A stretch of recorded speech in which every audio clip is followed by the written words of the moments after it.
መኪናውን እንዳስነዳ ሚስት ፍሬኑን ቆርጠዋለች። የ9 ዓመት ልጅ አስፈሪ ጩኸት ነበር።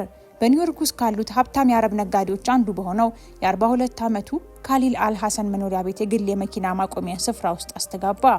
አንዲት ጥቁር ሕፃን ባዶ እግሯንና የተቀደደ ልብስ ለብሳ ከደህንነት ጥበቃው አልፋ ካሊል ሞተሩን ማስነሳት ወደ ጀመረበት ወደ ሰማያዊው ላምበርጊኒ እየሮጠች ሄደች። የደህንነት ጠባቂው ቶማስ ልጅቷን ለማስቆም ወዲያውኑ ወደፊት ሮጠና አሁኑኑ ከዚህ ውጪ አንቺ ትንሽ ልጅ ሲል ጮኸ። የልጅቷን ቀጭን የክንድ አጥንት ይዞ ነገር ግን ከትንሽ ሰውነቷ ጋር የማይመሳሰል ተስፋ አስቆራጭ ጥንካሬ ነበራት። ጌታዬ ባክህ እንደገና ጮኸች።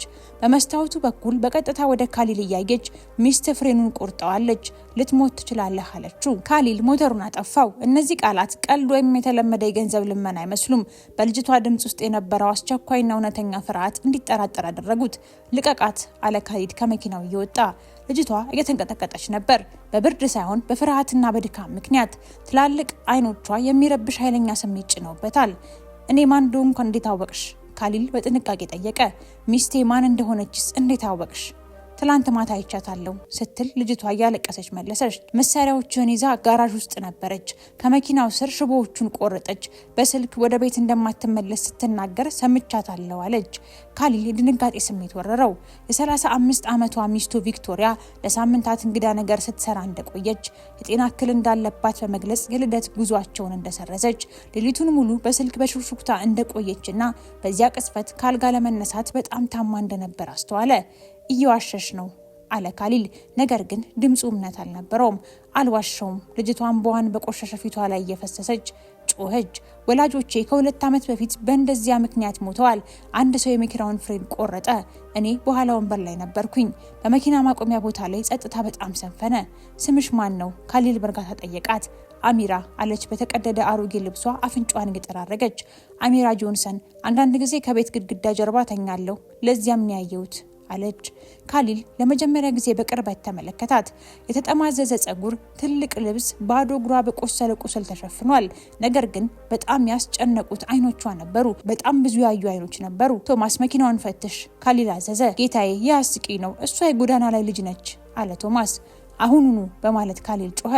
ቶማስ በቸልተኝነት ወደ ላምበርጊኒው ሲሄድ ካሊል በአሚራ ፊት ለፊት ተንበረከከ። እየዋሸሽ ከሆነ ለፖሊስ እደውላለሁ አለ። ነገር ግን እውነትሽን ከሆነ የህይወት ሄድ አለብኝ አለ። ከጥቂት ደቂቃዎች በኋላ ቶማስ ከጋራዡ እየጮኸ አልሐሰን የሆነ ችግር አለ፣ የፍሬኑ ኬብሎች ተቆርጠዋል አለ። ካሊል እግሮቹ የደነዘዙ እንደሆነ ተሰማው። ለስብሰባው ወደ መሀል ከተማ ቁልቁል ቢነዳ ኖሮ በ10 ደቂቃዎች ውስጥ ይሞት ነበር። እንዴት አወቅሽ? በማለት አሚርን ጠየቃት። ይህ እንደገና ማንም ላይ እንዳይደርስበት ቃል ስለገባው ነው አለች። ከኪሷ አንድ አይኗን የሌላት አሻንጉሊት አውጥታ ወላጆቼ ሰዎችን መጠበቅ አስተማሩኝ፣ ማንም ባይጠብቀንም እንኳ። በዚያ ቅስፈት ካሊል ህይወቱን ያዳነው በማይታይ የህፃናት ማህበረሰብ እንደሆነና በአልጋው ላይ የተኛችው ሴት ግን ግድያውን በጥንቃቄ እንዳቀደች ተገነዘበ። ከ2 ሰዓታት በኋላ ካሊል ከአሚራ ጋር ማዶ በሚገኝ ጸጥ ያለ ካፌ ውስጥ ተቀምጦ ሳንዱች ስትበላ ይመለከት ነበር። ለቀናት እንዳልበላች ያስታውቃል። በቅርቡ ለሚመጣ የግል ጠበቃው ዶክተር ቤንጃሚን ካርተር እንደጉሎ ጠርቶታል። እስከዚያ ካሊል አንዳንድ ጥያቄዎችን መጠየቅ ጀመረ። አሚራ ትላንት ማታ ያየሽውን በሙሉ ንገሪኝ አለ። እሷም ደህንነቱ የተጠበቀ ስለሆነ ከቤት ግድግዳ ጀርባ ተኛለሁ። ትላንት ማታ አባቴ መኪና ሲያስተካክል እንደነበረው አይነት ድምጽ ሰማሁ። ከመኪናው ስር መሳሪያ ይዛ የነበረች አንዲት ቡኒ ጸጉር ያላት ሴት አየሁ አለች ዙሪያዋን እየተመለከተች። ሚስቴ እንደሆነች እርግጠኛ ነሽ?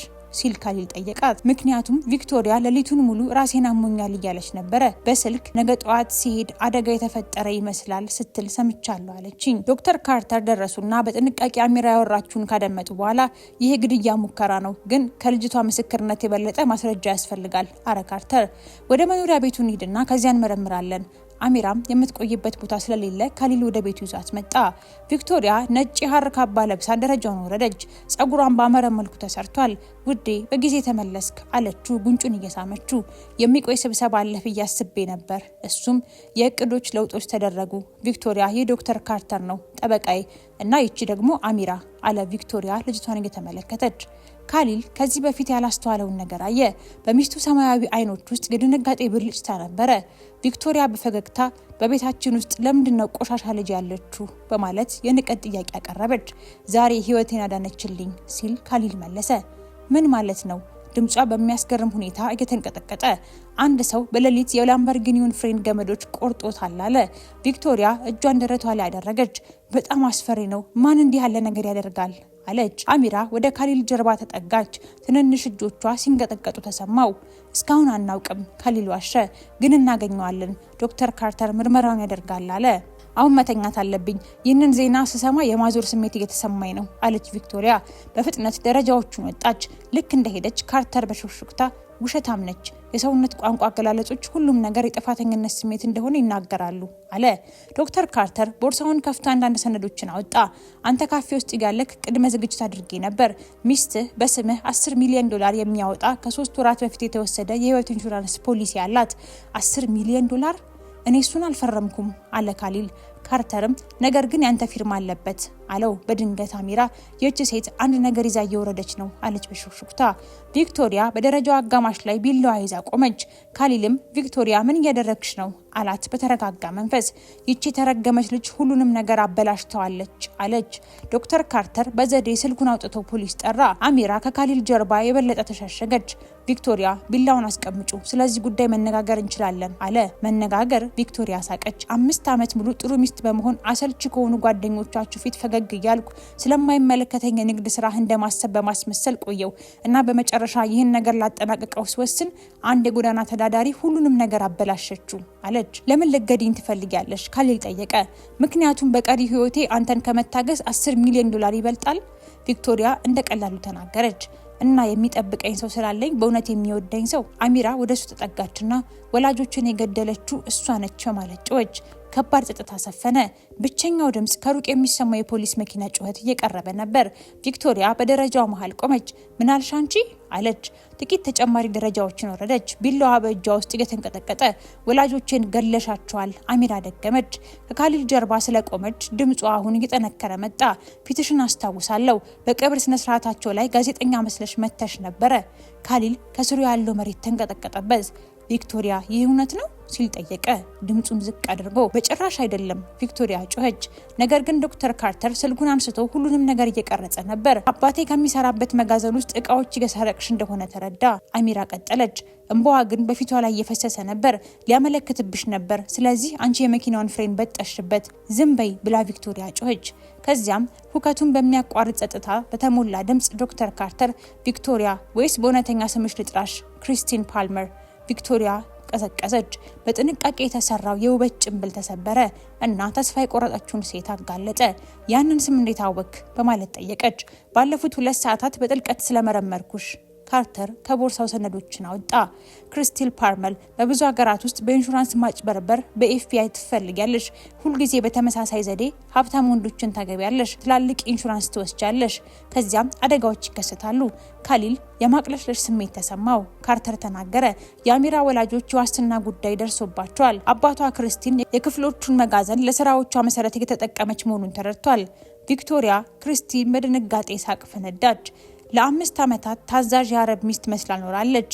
ለ5 ዓመታት አስመሳይ ጓደኞች ፊት ፈገግ ማለትና አንዲት ሴት እንዴት መምሰል እንዳለባት ያወጣቸው ደንቦች ሰልችተውኛል። ታዲያ ለምን ፍቺ አላደረግሽም? ካሊል በእውነት ግራ ተጋብቶ ጠየቀ። ምክንያቱም ፍቺ ጥቂት ሚሊዮን ነው የሚሰጠኝ አለች በእርጋታ። መበለትነት ግን ሁሉንም ነገር ይሰጠኛል። ቢላውን ወደ አሚራ ጠቆመች። አንቺ ትንሽ ልጅ ግን ለአመታት በጥንቃቄ የታቀደውን እቅድ አበላሸሽ። የሲረን ድምጽ በቤት ውስጥ እያስተጋባ ነበር። ቪክቶሪያም ወጥመድ ውስጥ እንዳለች ተገነዘበች። እስር ቤት እንደምገባ ታስባለህ? አለች በፌዝ። በፍጹም። ወደ አሚራ ደረጃውን ወረደች። ነገር ግን አንድ ያልተጠበቀ ነገር ተከሰተ። አሚራ አልሮጠችም። በምትኩ ካፌ ውስጥ አብረው ሲጠብቁ ካሊል ያስተማራትን በአረብኛ ቃል ጮኸች። ካሊያካን አላማሂ፣ እግዚአብሔር ካንቺ ጋር ይሁን አለች። ቢላዋ ከእጇ ተወርውሮ በእንጨት ግድግዳ ውስጥ ገባ። ፖሊሶቹ ሲገቡ ቪክቶሪያ ከካሊል በታች መሬት ላይ ወድቃለች። አሚራ ላዋ ላይ በዛቻ እየጮኸች ነበረ። አገኝሻለሁ፣ የትም ቢደብቁሽ የጀመርኩትን እጨርሳለሁ። መርማሪ ሮድሪጌዝ ወደ ዶክተር ካርተር ቀረበ። የሁሉም ነገር ማስረጃ አለን? እያንዳንዱ ቃል። ካርተር ስልኩን እያነሳ ሙሉ ንዛዜ አስቀድሞ የተደረገ ግድያና የግድያ ሙከራ። ቪክቶሪያ እጇን ታስራ ስትወሰድ ለመጨረሻ ጊዜ ወደ ካሊል ዞረች። የዚህ ታሪክ ጀግና ነኝ ብለህ ታስባለህ? ምንም አታውቅም። ከዚህ ጀርባ ቆሻሻ ልጅ የአመታት እቅድ እንዲበላሽ የማይፈቅዱ ሀያላን ሰዎች አሉ አለችው። ካሊል አሚራን በቅፉ እየተንቀጠቀጠች ተመለከታት። ሀያላን ሰዎች ምን ማለቷ ነው አሚራ በጸጥታ ጠየቀች። ዶክተር ካርተር ቦርሳውን ዘጋ። በቁጣ አገላለጹ ክሪስቲን ፓልመር ብቻዋን አልሰራችም፣ ሚሊዮኖችን የሚያንቀሳቅስ ትልቅ የኢንሹራንስ እቅድ አካል ነበረች። እና አሁን ምስጢሩ ዝም ማሰኘት ይፈልጋሉ አለ ካሊል። እነሱን ለመያዝ የሚያስችል በቂ ሀብት ባለው ሰው ከተጠበቀች አይሆንም አለ ካርተር ለካሊል ትርጉም ባለው መልኩ እያየ። በዚያ ቅስፈት ካሊል ህይወታቸውን ለዘላለም የሚቀይር ውሳኔ ያደረገ። በአሚራ ፊት ተንበረከከና በእርጋታ እጆቿን ያዘ። አሚራ ጆንሰን፣ ዛሬ 2 ጊዜ አዳንሽኝ። በመጀመሪያ ከተቆረጠው ፍሬን፣ ከዚያም ቪክቶሪያ ማን እንደሆነች በመግለጽ አሁን የኔ ተራ ነው። እንዴት አለች እየተንቀጠቀጠች። እንደገና ቤተሰብ እንዲኖርሽ ትፈልጊያለሽ? በለስላሳ ድምጽ ተናገረ። ማንም እንዲጎዳሽ የማይፈቅድ ቤተሰብ። በዚህ ጊዜ የተስፋ እንባ የአሚራን አይኖች ሞላው። አንተ ታሳድገኛለህ አለች። እሱም ከፈለግሽ በማለት ጥያቄ ያቀረበ። ዶክተር ካርተር በሂደቱ ውስጥ ሁሉ ጥበቃ እንዳለሽ ያረጋግጣል ካሊል ያረጋግጠላት። አሚራ እያለቀሰች እጇን አጣብቃ ጥሩ ልጅ እንደመሆን ቃል እገባለሁ፣ ጠንክሬ እማራለሁ እና ዳግመኛ ምግብ አልሰርቅም አለች። ካሊል እንባ ወደ አሚራ ትከሻ ላይ እየፈሰሰ አንቺ ፈጣሪን ከምጠይቃቸው ሁሉ ጎበዛ ሴት ልጅ ነሽ አላት።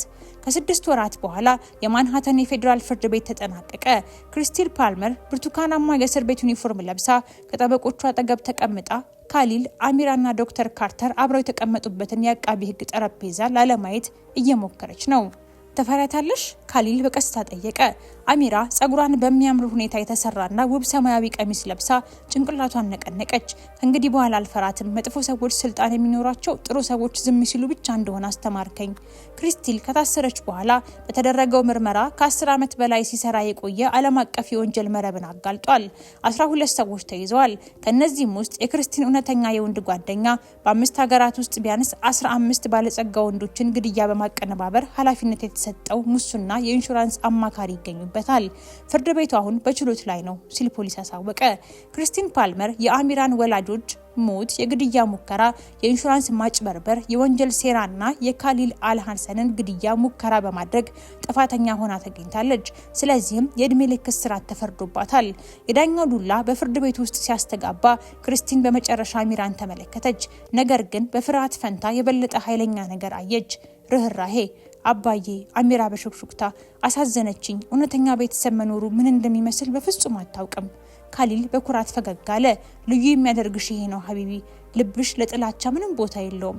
ከፍርዱ በኋላ የጉዲፈቻውን ሂደት ለማጠናቀቅ ወደ ዶክተር ካርተር ቢሮ ሄዱ። የአሚራ ህይወት ተለውጧል።